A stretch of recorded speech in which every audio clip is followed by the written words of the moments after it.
आप में से जिसने भी कभी हेयर फॉल का ट्रीटमेंट लिया होगा तो कभी ना कभी मिनॉक्सिडिल का यूज जरूर किया होगा या इसके बारे में सुना एटलीस्ट जरूर होगा, चाहे डॉक्टर से चाहे अपने इंटरनेट सोर्सेज से। तो मिनॉक्सिडिल क्या है, वो कैसे काम करता है, उसके क्या क्या साइड इफेक्ट्स हो सकते हैं, उसे कब तक यूज करना होता है और इसके कौन कौन से ब्रांड्स अवेलेबल हैं, इसकी जानकारी दूंगा मैं आपको आज के वीडियो में। तो बने रहिए एंड तक आज हमारे साथ।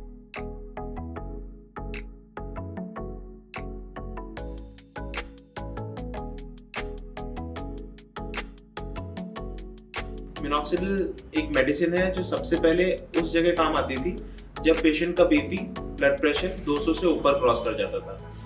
जिन मरीजों को मिनॉक्सिडिल का यूज किया हाई ब्लड प्रेशर के लिए तो उसका एक साइड इफेक्ट देखा गया जिसमें उनके फेस पे और सर पे बालों की ग्रोथ इंक्रीज हो गई।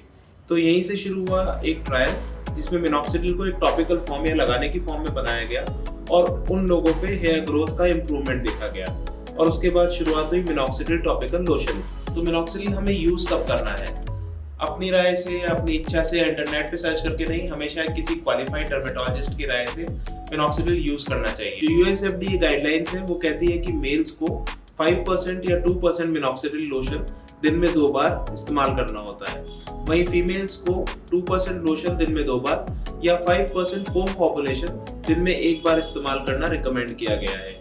10% और उससे ज्यादा का स्ट्रेंथ अभी भी यूएसएफडीए अप्रूव्ड नहीं है, हालांकि इंडिया में वे अवेलेबल है बट उसकी कोई स्टडीज नहीं है।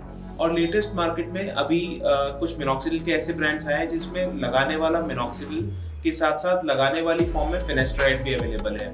कुछ इनिशियल स्टडीज काफी एनकरेजिंग है बट उनके लिए लंबी ट्रायल्स की जरूरत है। तो अब बात करते हैं मिनॉक्सिडिल काम कैसे करता है। मिनॉक्सिडिल इज अ वैसोडाइलेटर, ये खून की नसों को फैला देता है और उस वजह से स्कैल्प का ब्लड सर्कुलेशन इंक्रीज होता है। ये एक ही तरीका नहीं है जिससे मिनॉक्सिडिल वर्क करता है, कई सारी और थ्योरीज है मिनॉक्सिडिल के पीछे, जिनमें से एक ये भी कहती है कि ये एंड्रोजन के इफेक्ट को भी नेगेटिव करता है। तो जो भी मेल पैटर्न बॉल्डनेस वाले पेशेंट है या फीमेल पैटर्न हेयर लॉस के पेशेंट्स है उन्हें मिनॉक्सिडिल रिकमेंड किया जाता है। मिनॉक्सिडिल किस तरह से अप्लाई करें, ये एक कॉमन क्वेश्चन है जो सभी पेशेंट्स हमसे पूछते हैं। तो मिनॉक्सिडिल को अप्लाई करने के लिए सबसे पहले उसकी डोज, उसकी स्ट्रेंथ और दिन में कितनी बार लगाया जाए और किस हिस्से में लगाया जाए ये जानना जरूरी है। अब बात करते हैं कि मिनॉक्सिडिल कितना लगाना है और किस तरह से लगाना है। तो मिनॉक्सिडिल की हर बॉटल के साथ एक ड्रॉपर आता है जिसपे 0.5 ml और 1 ml की मार्किंग होती है। जब हम इस ड्रॉपर को अंदर डालेंगे और इसके स्टॉपर को ओपन करेंगे तो इसमें मिनॉक्सिडिल फिल हो जाएगा। ये मिनॉक्सिडिल लोशन हमें 1 ml तक भर लेना है या जिस तरह से आपके डर्मेटोलॉजिस्ट रिकमेंड करें उस डोज में इसको फिल करना है। Usually the dose is 1 ml twice daily, 1 ml दिन में 2 बार। उसके बाद इस ड्रॉपर से ड्रॉप बाय ड्रॉप आप स्कैल्प के टॉप पोर्शन में मिनॉक्सिडिल को अप्लाई करते हैं। जब आप एक बार 1 ml इस एरिया में अप्लाई कर लें उसके बाद जेंटली अपने फिंगर टिप से उसको स्प्रेड कर लें, बहुत ज्यादा तेज मालिश करने की जरूरत नहीं है। और ध्यान रखें जब भी आप मिनॉक्सिडिल यूज करें उससे 2 घंटे पहले या 2 घंटे बाद हेयर ऑयल यूज ना करें, इससे मिनॉक्सिडिल का इफेक्ट कम हो जाता है। मिनॉक्सिडिल यूज करने के क्या क्या साइड इफेक्ट्स हो सकते हैं। सबसे पहला और सबसे कॉमन साइड इफेक्ट जो मिनॉक्सिडिल के साथ होता है वो स्कैल्प में खुजली या इरिटेशन या किसी किसी को माथे वाले या कान वाले हिस्से पे कुछ रैशेस भी हो सकते हैं, इसे हम कहते हैं एलर्जिक कॉन्टैक्ट डर्मेटाइटिस। दूसरा और सबसे ज्यादा घबराते हैं लोग जिस साइड इफेक्ट से वो है हेयर फॉल इंक्रीज होना। तो ये ध्यान रखें कि जब भी आप मिनॉक्सिडिल को यूज करते हैं तो फर्स्ट मंथ में हेयर फॉल बढ़ता है। ये वो बाल हैं जो एक्चुअली आपके अगले 2-3 महीने में गिरने वाले थे। तो शुरुआती इंक्रीज्ड हेयर फॉल से घबराए नहीं। मिनॉक्सिडिल का इफेक्ट देखने के लिए एटलीस्ट उसे 2 से 2.5 महीना यूज करना जरूरी है और उसका इफेक्ट रहेगा भी तभी तक जब तक आप उसको यूज करेंगे। तो let minoxidil act and let it work continuously. तो आप जब स्टार्ट करें तो घबराए नहीं, अगर एक बार हेयर फॉल इंक्रीज हो भी तो भी उसे कंटिन्यू रखें। तीसरा और बहुत कम लोगों में देखा गया है कि मिनॉक्सिडिल यूज करने से उनके हेडेक या लाइट हेडेडनेस होती है। तो इन सभी साइड इफेक्ट्स में से कोई भी साइड इफेक्ट परमानेंट नहीं है।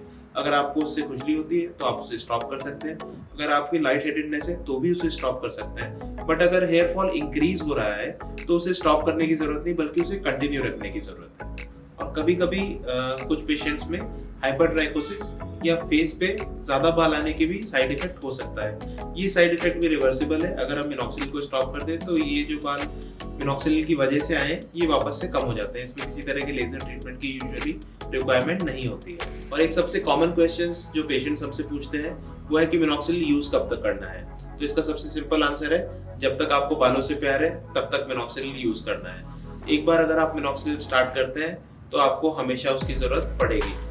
आपके बाल तभी तक मेंटेन रहेंगे जब तक आप मिनॉक्सिडिल यूज करेंगे। और कुछ नए डेवलपमेंट्स जो मिनॉक्सिडिल की फील्ड में हुए हैं मैं उन्हें भी शेयर करना चाहूँगा। कुछ नए ब्रांड्स हैं जिनमें अल्कोहल मिनॉक्सिडिल में नहीं होता है। अभी तक जितने भी मिनॉक्सिडिल मार्केट में अवेलेबल थे वो सब अल्कोहल के बेस में थे। उनमें अल्कोहल का स्ट्रेंथ अलग अलग होता है और अल्कोहल ही एक वजह है जिस वजह से मिनॉक्सिडिल से इरिटेशन या एलर्जी होती है। साथ ही साथ मिनॉक्सिडिल में जब अल्कोहल का कंटेंट ज्यादा होता है तो वाइट डिपॉजिट्स या क्रिस्टलाइन डिपॉजिट्स बालों पे ज्यादा होता है। इस वजह से पेशेंट की कंप्लायंस थोड़ी कम हो जाती है। मिनॉक्सिडिल लगाने के बाद वो कहते हैं कि उन्हें बाल साफ नहीं दिखते, इस वजह से वो अपने ऑफिस या सोशलाइज नहीं कर पाते। तो अब कुछ नए ब्रांड्स हैं जिनमें अल्कोहल का कंटेंट 0 है। ये कुछ ब्रांड्स हैं जो फोम बेस्ड मिनॉक्सिडिल बनाते हैं, वहीं कुछ है जिनका बेस अल्कोहल की बजाय प्रोपाइलीन ग्लाइकॉल है। इनमें ना ड्राइनेस होती है ना इनमें क्रिस्टलाइजेशन होता है। और अधिकतर लोग जिनको नॉर्मल मिनॉक्सिडिल लोशन से एलर्जी या कुछ भी होती है, अगर हम उन्हें फोम या प्रोपाइलीन ग्लाइकॉल बेस पे शिफ्ट करें तो वो नॉर्मली उसे टॉलरेट कर लेते हैं। डेफिनेटली ये ब्रांड्स नए हैं, नॉर्मल मिनॉक्सिडिल से थोड़े ज़्यादा कॉस्टली है बट काफ़ी इफेक्टिव है और असरदार है। अगर आप इन ब्रांड्स के बारे में जानना चाहें तो हमें कमेंट सेक्शन में कमेंट करके ज़रूर बताएं। अगर आपको हमारे द्वारा दी गई जानकारी अच्छी लगी तो please like, share and subscribe करें आउटब्लूम क्लिनिक्स।